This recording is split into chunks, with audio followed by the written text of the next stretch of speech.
12월 1일 새벽 기도 예배드립니다. 하나님 말씀은 전도서 2장 18절로 26절입니다. 내가 해 아래에서 내가 한 모든 수고를 미워하였노니 이는 내 뒤를 이을 이에게 남겨주게 됨이라. 그 사람이 지혜자일지 우매자일지야 누가 알냐마는 내가 해 아래에서 내 지혜를 다하여 수고한 모든 결과를 그가 다 관리하리니 이것도 헛되도다. 이러므로 내가 해 아래에서 한 모든 수고에 대하여 내가 내 마음에 실망하였도다. 어떤 사람은 그 지혜와 지식과 재주를 다하여 수고하였어도 그가 얻은 것을 수고하지 아니한 자에게 그의 몫으로 넘겨주리니 이것도 헛된 것이며 큰 악이로다. 사람이 해 아래에서 행하는 모든 수고와 마음에 애쓰는 것이 무슨 소득이 있으랴. 일평생에 근심하여 수고하는 것이 슬픔뿐이라. 그의 마음이 밤에도 쉬지 못하나니 이것도 헛되도다. 사람이 먹고 마시며 수고하는 것보다 그가 마음을 더 기쁘게 하는 것은 없나니 내가 이것도 본즉 하나님의 손에서 나오는 것이로다. 아, 먹고 즐기는 일을 누가 나보다 더 해보았으랴. 하나님은 그가 기뻐하시는 자에게는 지혜와 지식과 희락을 주시나 죄인에게는 노고를 주시고 그가 모아 쌓게 하사 하나님을 기뻐하는 자에게 그가 주게 하시지만 이것도 헛되어 바람을 잡는 것이로다. 아멘.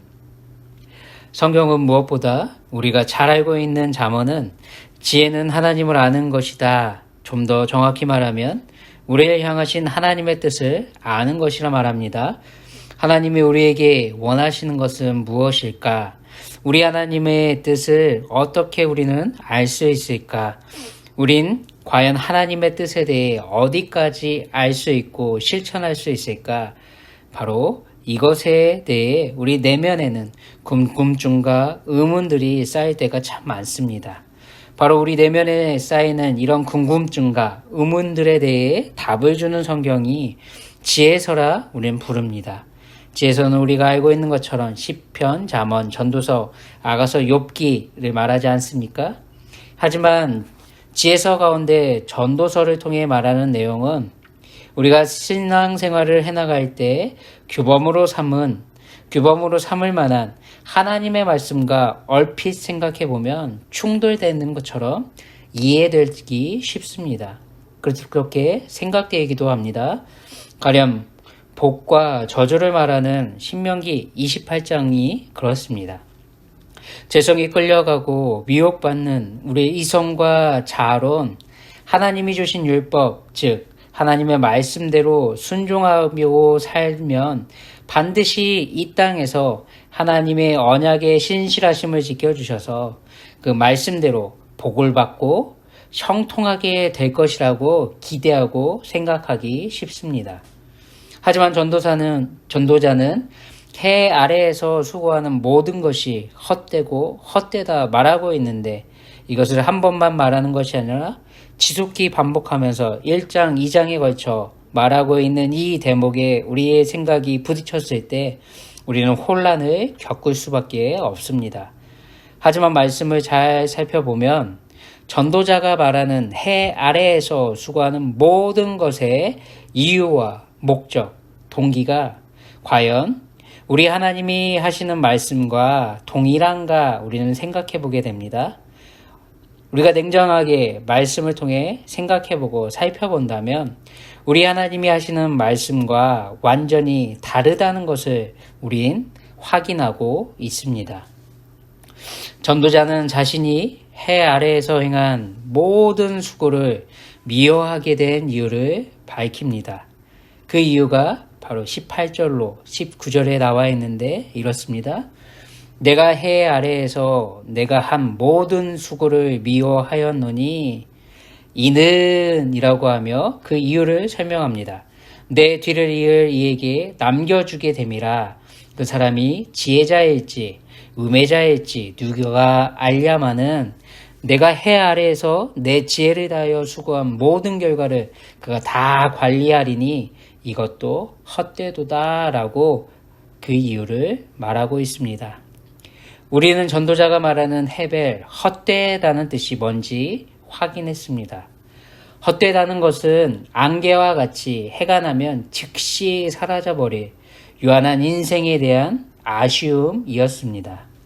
잠깐 있다 사라져버리게 될 영원한 시간에 비해 심히 짧은 찰나와 같은 인생은 죽음으로 사라질 것들이라는 그 인식에 대한 담겨진 탄식이 바로 이 헛되다라는 이 말 속에 담겨 있었습니다.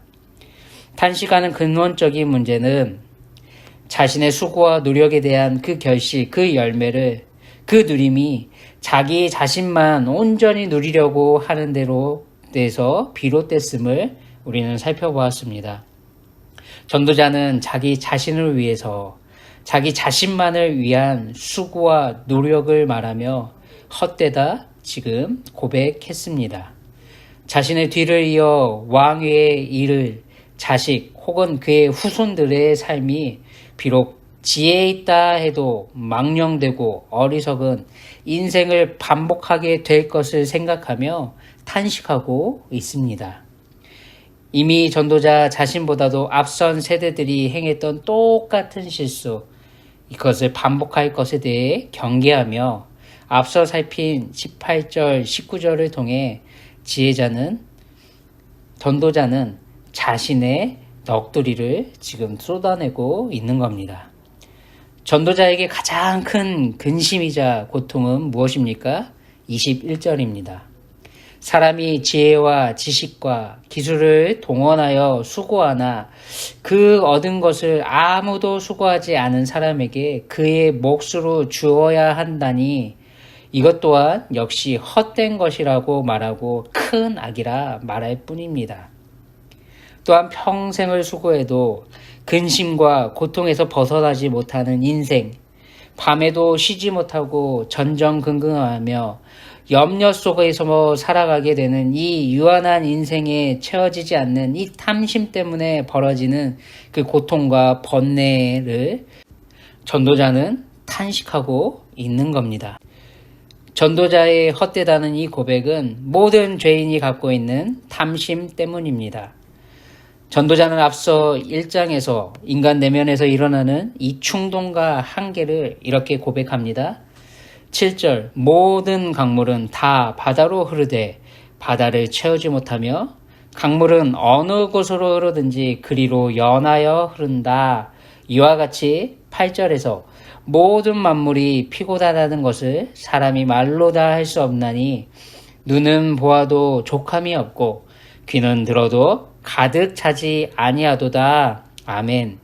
모든 인간이 행하는 그 어떠한 수고와 노력으로도 결코 자신 안에 채워지지 않는 하나님의 자리가 있음을 전도자의 탄식을 통해 우리 하나님은 지금 우리에게 말씀하고 알려주시고 계십니다. 죄의 가장 큰 특징은 자기 자신만을 사랑하는 것인데, 즉 자기 자신이 세상의 중심이 되어 모든 것을 판단하고 다스리고 싶어하는 강력한 탐심입니다. 우리 시대뿐만 아니라 과거에도 그리고 다가올 앞날에도 우리가 웃는 웃음 코드는 무엇일까요? 나만 아니면 된다라고 하는 타인의 고통과 아픔, 수치와 모욕받는 것의 웃음 코드가 아니겠습니까? 조금은 멍청해 보이고 바보처럼 굴며 다른 이들로부터 어리숙한 대접을 받는 것을 보며 사람들은 다른 이들을 공격하는 것을 보며 이 시대는 웃고 있습니다. 전도자는 이미 2장 서두에서 웃음과 희락에 대해 말했습니다. 웃음은 미친 것이다. 그리고 희락은 아무 짝에도 없는 아무 소용없는 것이라 고백했습니다. 전도자는 하나님을 기쁘게 하는 사람에게 하나님께서 지혜와 지식과 기쁨을 주심을 알고 있습니다. 그리고 먹고 마시며 자기 일에 수고하며 마음으로 낙을 누리는 것 또한 하나님의 손으로부터 나온다는 것도 알고 있습니다. 그런데 어떻습니까? 아이러니하게도 전도자의 지식과 지혜는 자기 자신에게만 머물러 있습니다. 자신이 죽고 나면 자신의 수고의 결과가 지혜자일지 우매자일지도 모르는 상속자에게 넘겨진다는 그 사실에 절망하고 있을 뿐입니다. 마치 예수님을 찾아왔던 부자 청년의 모습과 똑같지 않습니까? 자신은 어려서부터 계명을 다 지켜왔고 자신했던 이 청년에게 예수님은 이렇게 말씀하셨습니다. 누가복음 18장 22절 예수께서 이 말을 들으시고 이르시되 내게 아직 한 가지 부족한 것이 있으니 내게 있는 것을 다 팔아 가난한 자들에게 나눠주라.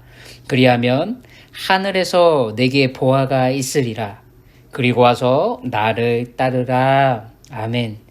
예수님은 영원한 생명을 얻고 싶어하는 바로 이 청년에게 이렇게 말씀하셨습니다. 그런데 이 청년의 반응은 무엇입니까? 이 청년은 우리 예수님의 모든 것을 팔아 가난한 자들에게 나눠주고 따르라는 그 말씀을 듣고 심히 근심하며 떠났더라 라고 성경은 말합니다.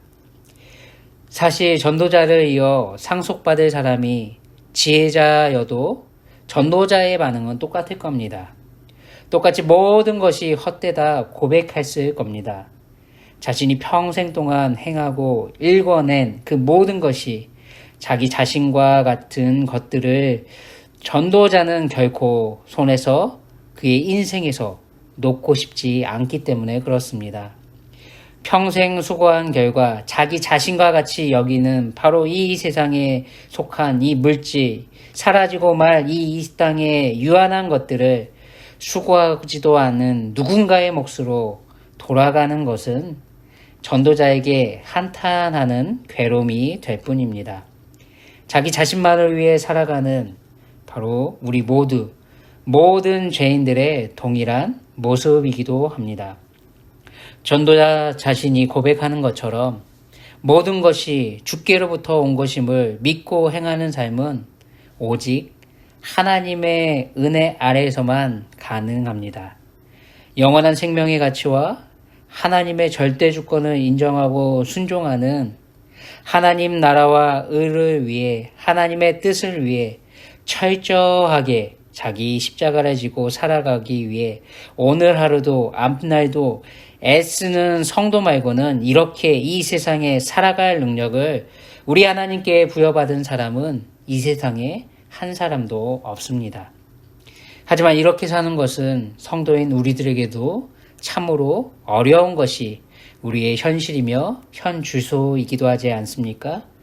하나님은 말씀을 통해 나를 중심으로 하는 개인주의적인 신앙에서 벗어난 바른 신앙의 길을 오늘 우리에게 걸으라 말씀하고 계십니다. 우리 내게 좋은 일이 하나님께도 좋은 일이라 생각하지 않습니까? 또한 내게 나쁜 일은 하나님께도 나쁜 일이라 고집하는 우리의 아집에 사로잡히는 삶이 아니라 우리는 그 자리를 박차고 그 자리에서 내려와야만 하는 성도라는 사실을 오늘 하루도 잊지 않게 되길 소원합니다. 우리 인생에만 한정된 신앙의 길을 걸어가는 것이 아니라 우리 하나님의 긴 시간의 흐름 속에서 우리 하나님의 영원한 시간을 소유한 성도로서 모든 것을 합력하여 선을 이루어 가시는 우리 하나님을 믿고 신뢰하며 살아가야 할 줄 믿습니다. 하나님의 무한하심과 우리 인생의 유한함이 충돌되는 오늘이 아닌 하나님의 동역자요 성도로서 오늘 하루도 하나님을 기뻐하는 자에게 우리 하나님께서 우리에게 허락하신 것들 또한 하나님 나라와 복음을 위해 우리 스스로 거저 전해주는 나눠주는 삶으로 나아가게 되길 예수님의 이름으로 축원합니다. 기도하겠습니다. 하나님 아버지, 짧은 이 유한한 인생에 집중하고 끌려가는 죄성이 우리에게도 여전히 있습니다. 죄성이 우리를 미혹하며 하나님 나라와 의, 하나님의 뜻이 우리 삶 가운데 성취되고 이루어지는 것보다 내가 수고하고 노력한 것에 대해 그것을 끝까지 붙들고 살아가게 만드는 이기적인 충동에 사로잡히는 공격이 오늘 하루도 우리에게 있을 겁니다. 하나님 이러한 모든 삶의 현장에서도 하나님은 우리와 함께 하시며 하나님이 우리에게 주신 모든 것을 가능케 하시는 분이심을 결코 잊지 않게 하여 주시옵소서. 모든 것이 하나님께로부터 왔으며 하나님이 주신 것임을 믿고 신뢰함으로 우리에게 맡겨주신 이 모든 것을 하나님의 뜻을 위해 귀히 되돌려드리는 하나님의 청지기로서 넉넉히 살아가게 하여 주시옵소서. 오늘 하루도 이 은혜 가운데 머물 수 있도록 우리와 함께 하시며 인도하실 줄 믿고 존귀하신 예수님의 이름으로 기도드리옵나이다. 아멘. 오늘 하루도 선한 청지기로서 복된 하루 사시길 소원합니다.